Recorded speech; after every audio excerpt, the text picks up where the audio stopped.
Hello, it's not Manley here. Sitting on the launch pad in what looks to be a Falcon Heavy. Carrying a very special payload, and you may have just a glimpse of it.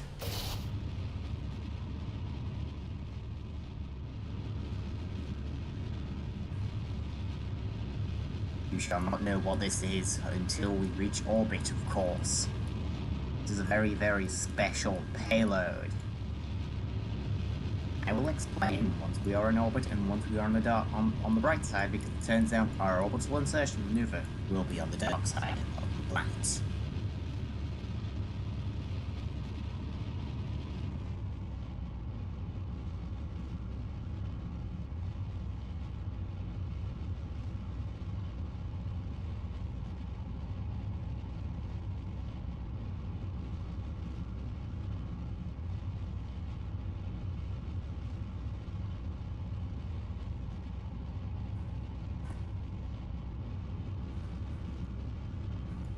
So what we have here is basically your standard run-of-the-mill rocket these days. Well, heavy lift rocket. Three launch cores, central core being fed by three boosters.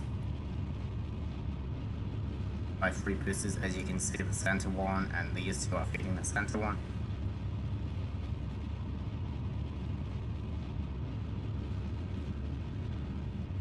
Thrust limited to 60%, because that's the one that works. Anyways, approaching Beaker now, and we have Beaker, and I have timed those to perfection. They're right as they hit the retrograde, so right as the nose cone hits the retrograde vector, the solid boosters cut out. Ah yes, a nice little graphical glitch. Good to see a physics range extender. Because this is in fact my Kerbol Powers install. Honestly, seriously, it's actually kind of one of the most cursed places on the universe. Well, maybe not cursed, but pretty hectic. Anyways, back to the topic. Well, actually, I can't really talk about it until we get to orbit, because it'll give the entire game away. Although, actually, the title probably gives it away anyways. I don't know what the title is, because obviously I haven't credited it yet. It'll probably be something along the lines of something that I'll say in orbit. It will probably include the word hello.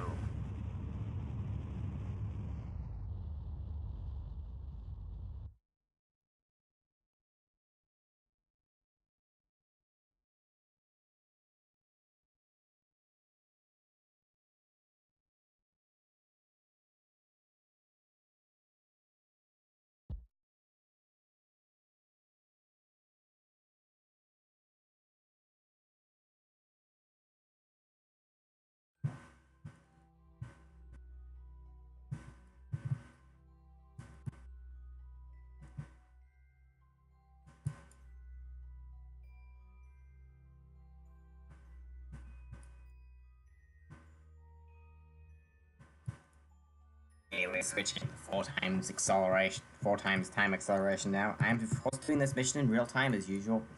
And physics range extender doing its good thing and ensuring that there'll be no more graphical glitches. Okay, so let's prepare for the orbital insertion burn. 300 and... oh, I've forgotten the value. Just over 300 meters per second. Place us into low Kerbol orbit. Of course, we will be expending this booster because there is zero... Just realized I'm leaving space debris. Oh well, who cares? We are only doing God's work here. We are only just going to do the most manliest mission possible.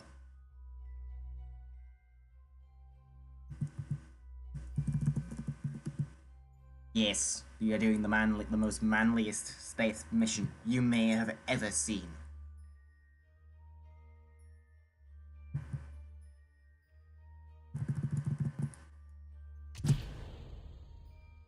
There is decoupling the booster, letting that fall away a bit, and then I'm going to orient the spacecraft to radial.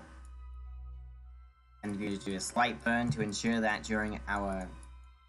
well, you don't know where we are going yet. I'll explain where we are going in a minute.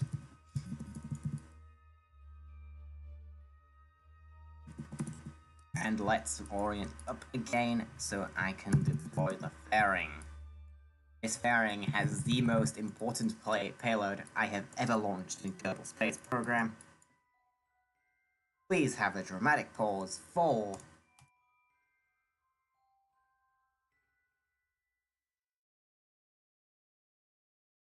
this. It may look insignificant, but it's about to do what is a significant thing in the entire universe. Scott. If you don't know who Scott is, first of all, I may ask, why are you even here watching a Kerbal Space Program video?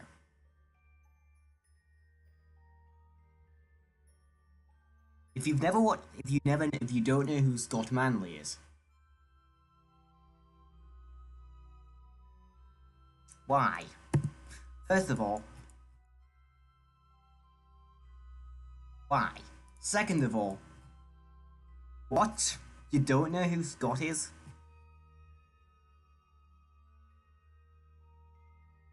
Let's plan this maneuver to get to the manliest object in the entire universe. By the way, these orbital parameters are actually correct.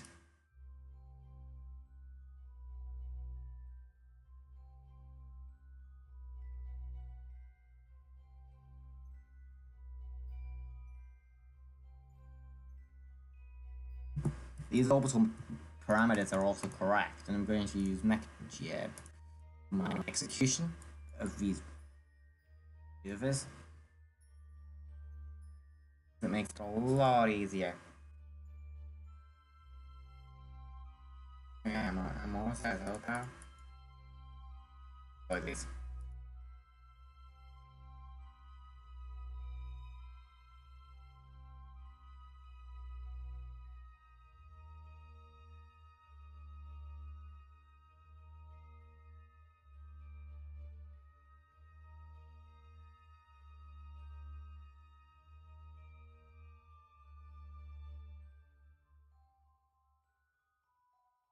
Now, as we are burning towards this for our transfer burn, let me talk about what I'm doing here. Well, a few days ago, it was announced by the IAU,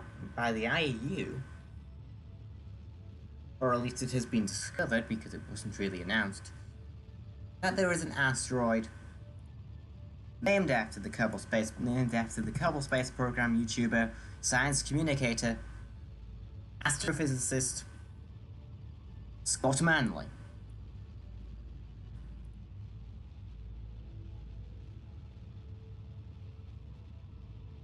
The object's name is actually 33434. Discovered in 1999. However, its first ever orbital trace traces back to the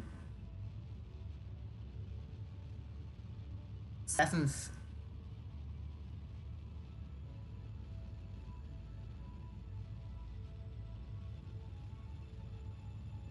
I'm just reading it now, and the date trust goes back to the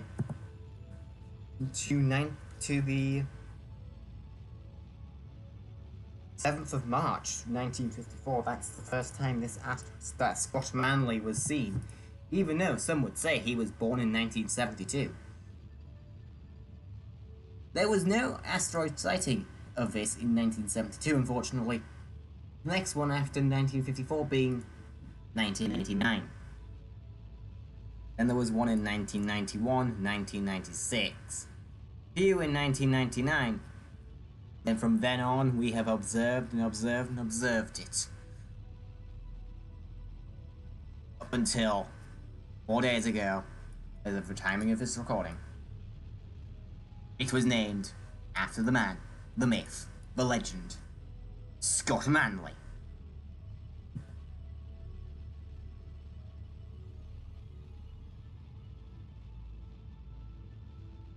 And I am sending this spacecraft to go and say hello to it.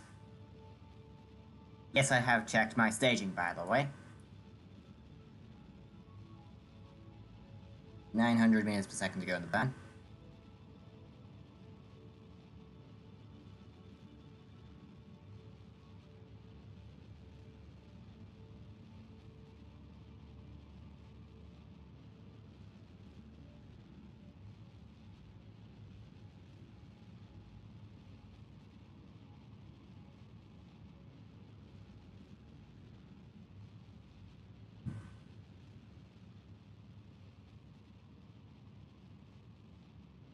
And the last of the solar panels while I'm waiting.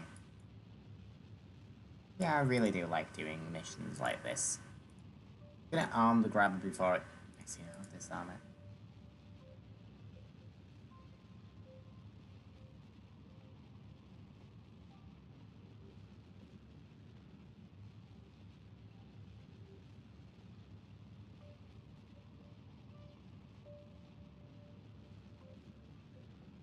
Now we are actually going to be using the second stage to be doing some of the maneuvering in deep space.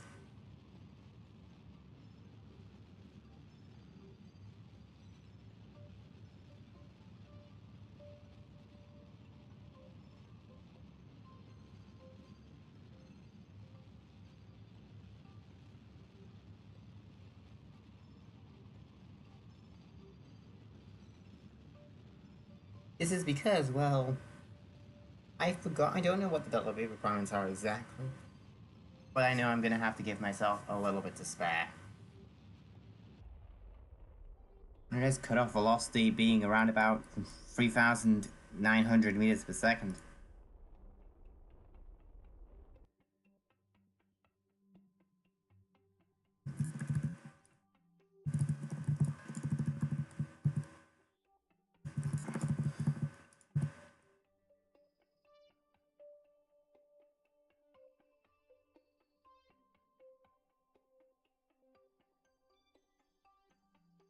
I prepare my rendezvous planet. Well, yeah, so I changed over.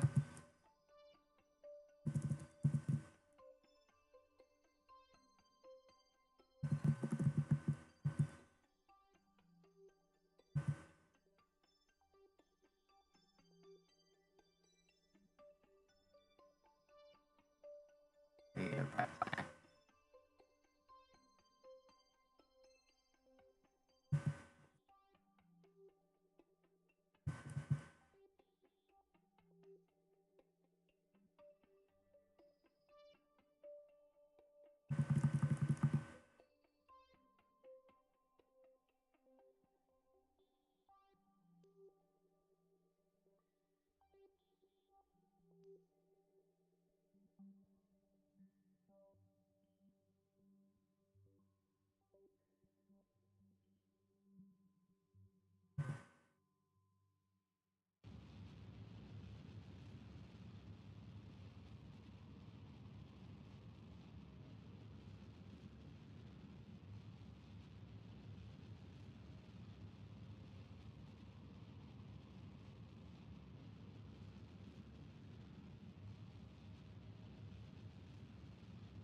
to transfer.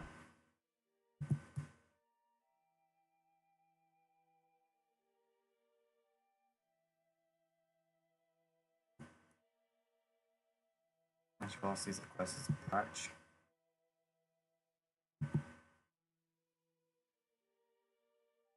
And let's warp to my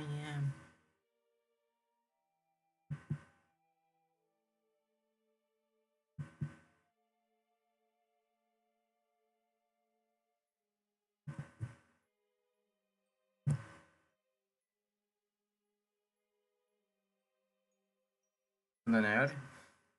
It's gonna take a little while. This is about 2 years in the future. Bye bye, Kerbin. And hello, Scott.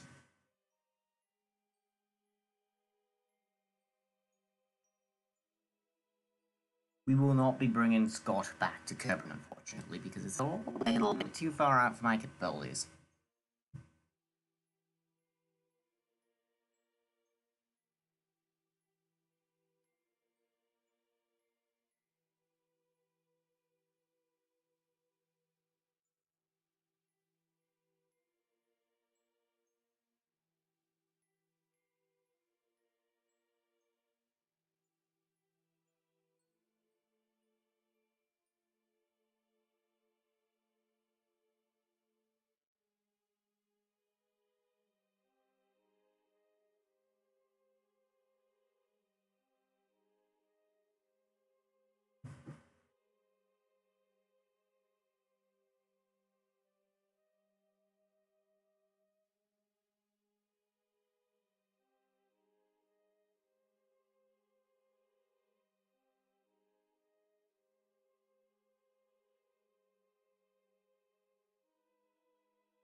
So anyway, it's a little bit about the asteroid, as we are waiting for my maneuver node to begin.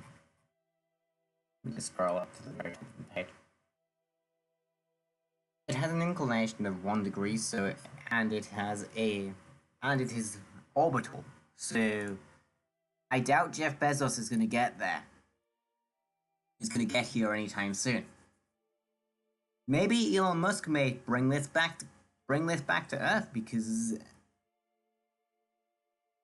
off the top of my head, I do remember Elon referencing Scott.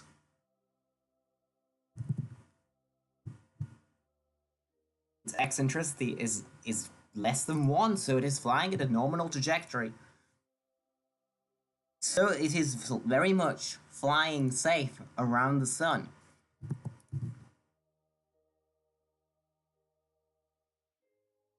Its period being about 5 years.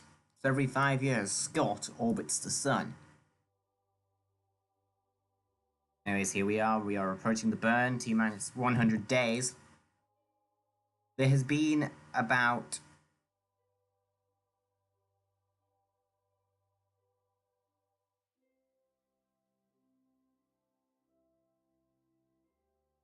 there's been about 1,024 observations.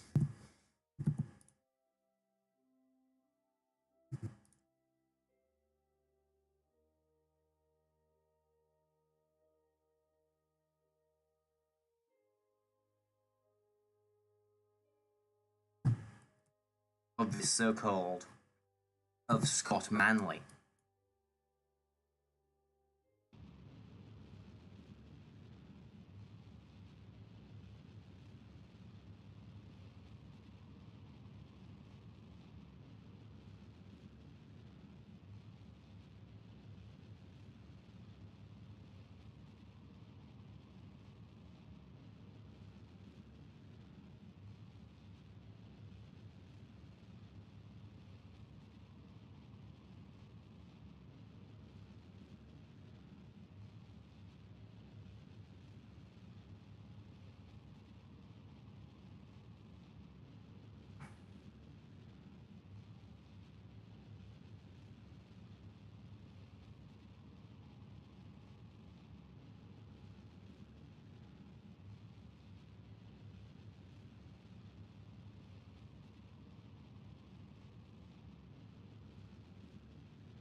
This is actually I may now mention that this is actually the furthest that I've been out into the solar system for quite a while now.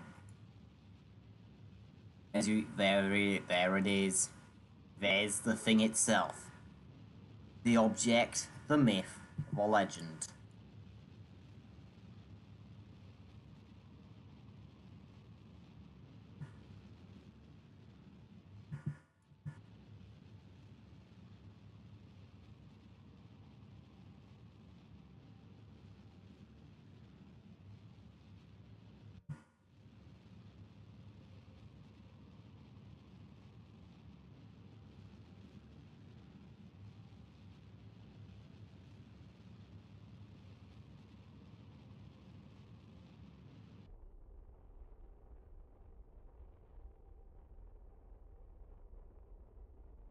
That's just about running the fuel tank dry.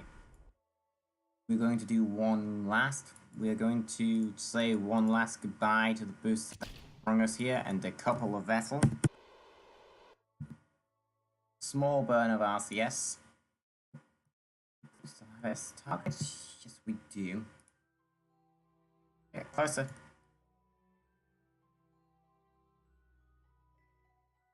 Yeah.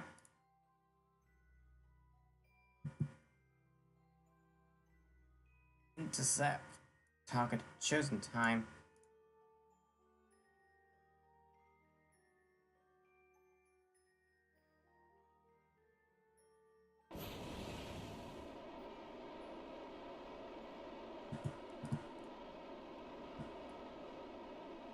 And let's burn for Scott.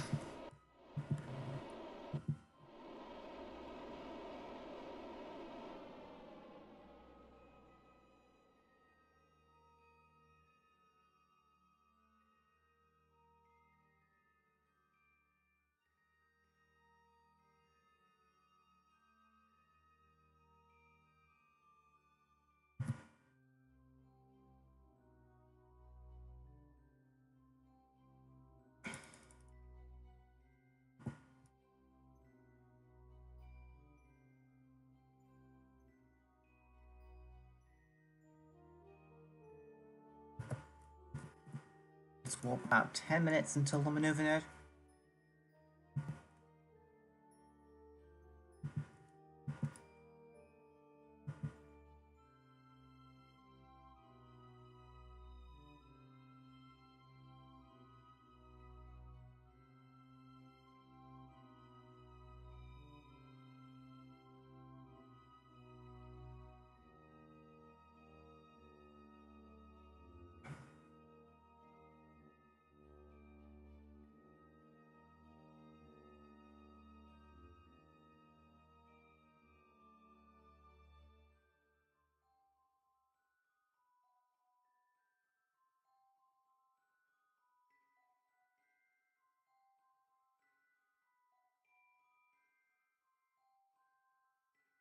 Match velocities with target after a fixed time of 0 seconds, and I'm going to prepare the burn by having myself in the target's retrograde direction already, so I can do this at a moment's notice.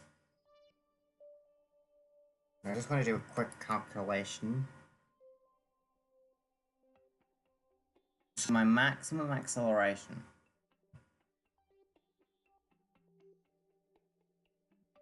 What will that be?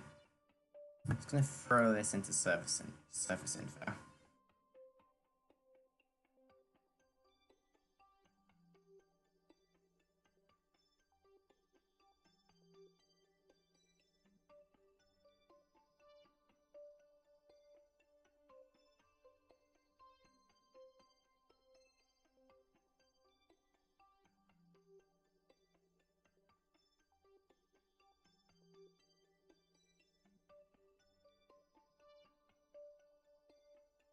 So my maximum acceleration is 9 meters per second, so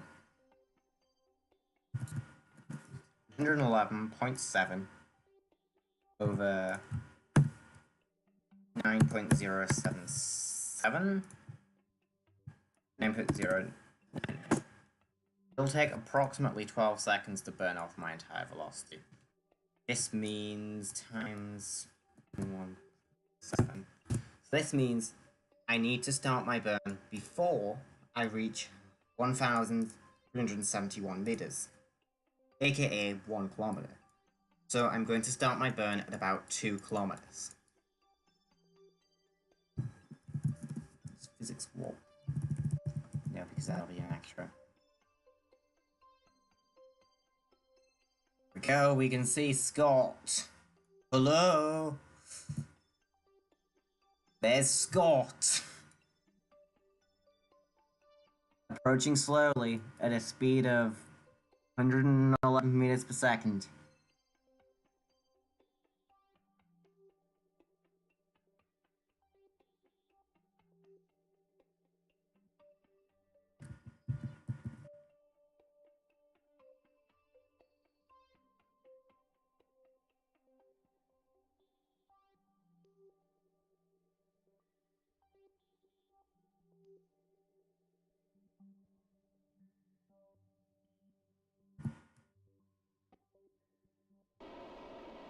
Execute the node.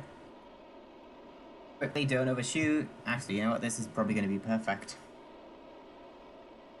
I think I started this node at the exact right time. And...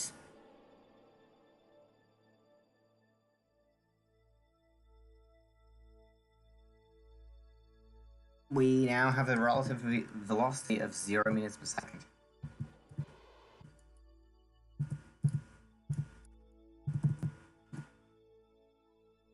And let's arm this, and we go in for final approach now.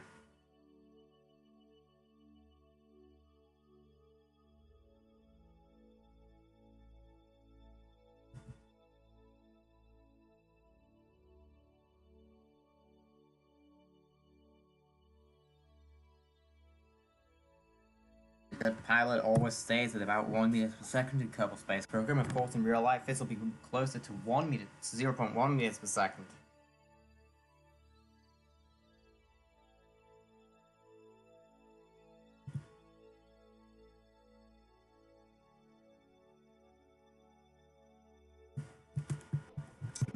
Translational velocity.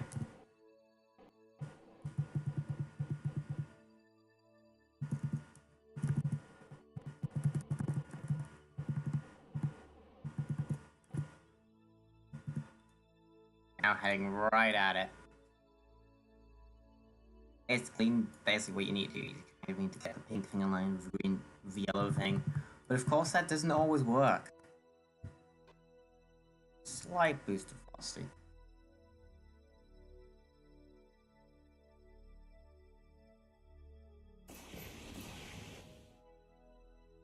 Shut down the engine just in case.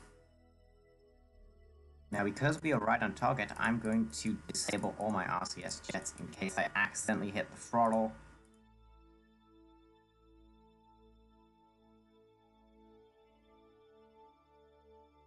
Here we go, we can see my shadow coming in to dock.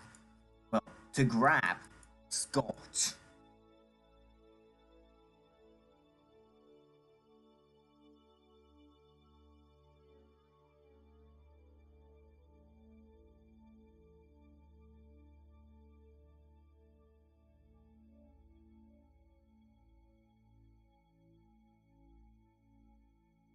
Very slowly, we need to plunk him out of the sky. I'm gonna retract these because I'm getting a bit worried. And... we have capture.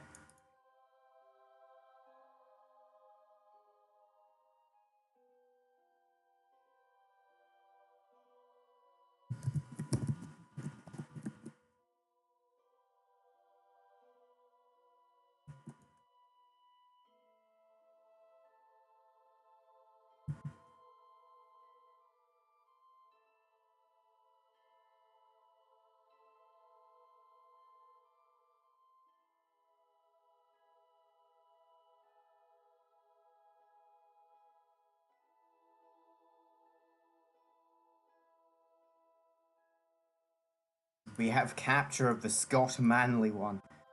And let's...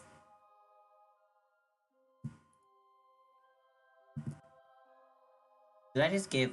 yeah, I just gave Scott some rotational velocity. Sorry there, Scott. As that actually gives us a good opportunity to target Scott. And take a look at what he's doing.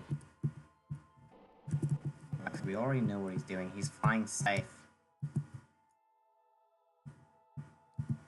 Trying to target a specific location on Scott.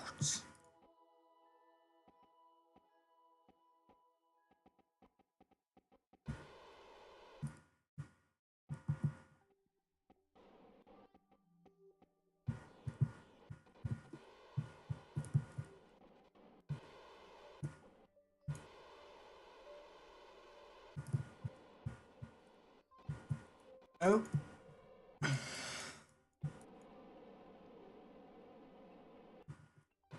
Guess we're gonna go back and try again.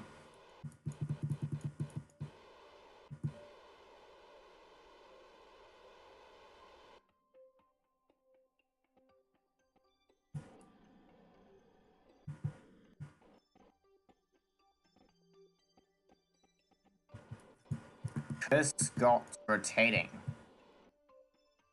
I'm having issues. But I think I'm rotating at the same rate as Scott right now.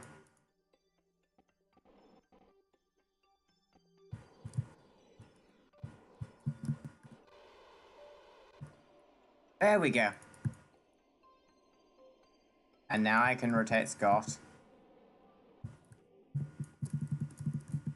And yeah, that's Scott Manley. Fly safe.